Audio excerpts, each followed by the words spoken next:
Over in the space of DC Comics, the publisher is currently well underway in the Night Terror story, in which DC villain Insomnia plunges the DC universe into a slumber and searches for the Nightmare Stone in the dreams of various heroes and villains. Today, we're going to go ahead and take a look at how Insomnia's reach influences Batman supporting cast member Jim Gordon, who has several skeletons in his closet between a dark past and that recent Joker series. We've got a lot of room to examine this character. My name is Arico Braddock, and today, let's go ahead and take a look at Night Terrors Detective Comics. But before we get deeper into the video, I want to go ahead and encourage you to consider subscribing to the channel and hitting that like button. Batman trapped in the nightmare realm. Jim Gordon stumbles upon a sacred ritual held by 3 disciples chanting around an enchanted clock.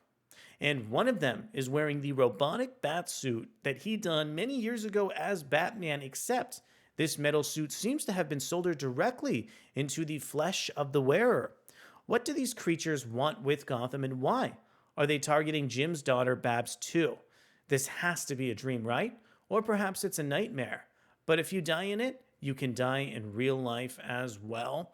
Night Terrors Detective Comics is written by Dan Waters, featuring art from Riccardo Federici as well as a cover. We also have colors from Brad Anderson, letters from Steve Wantz.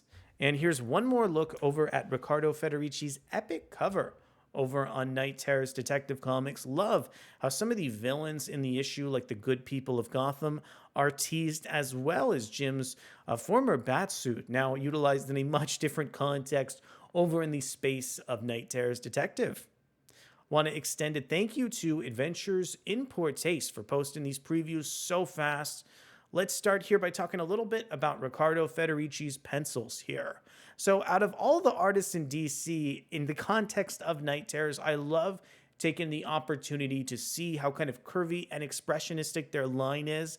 I think Riccardo Federici comes from art in the sort of school of Alex Ross, where these images are a little bit static, but there is so much detail across this series. The really precise sense of detail in the artwork definitely helps Waters' more impressionistic script land a lot better, as opposed to if it was illustrated over with another artist. When the book switches into the supernatural and introduces elements like Insomnia, Riccardo Federici's art absolutely comes alive in this series. It's kind of impossible to figure out where one monster ends and the other begins in some of these panels, but that is part of the majesty of the issue, and I think this series does a great job tapping into what Howard Porter was trying to accomplish over in the pages of Night Terror's First Blood.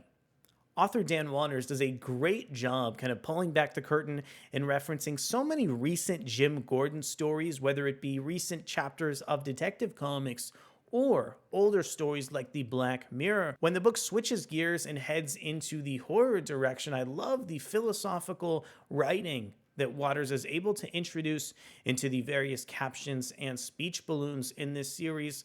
Among all the Night Terrors books, I think the idea of somebody using your own kind of robotics against you is extremely compelling.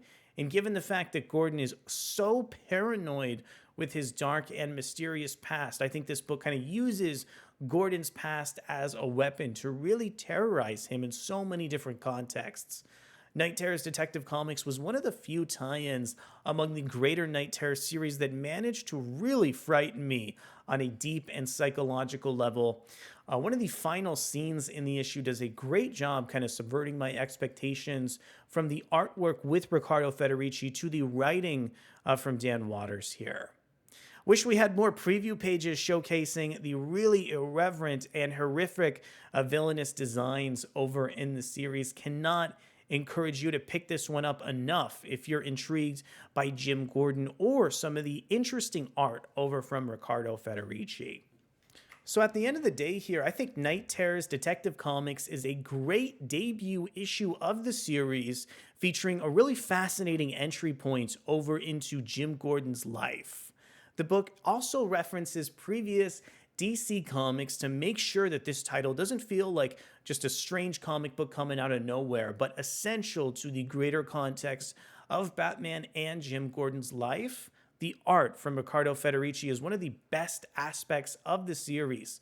Thank you so much for coming to check out our video of Night Terrors Detective Comics, and we'll be back soon to cover everything Night Terrors and DC.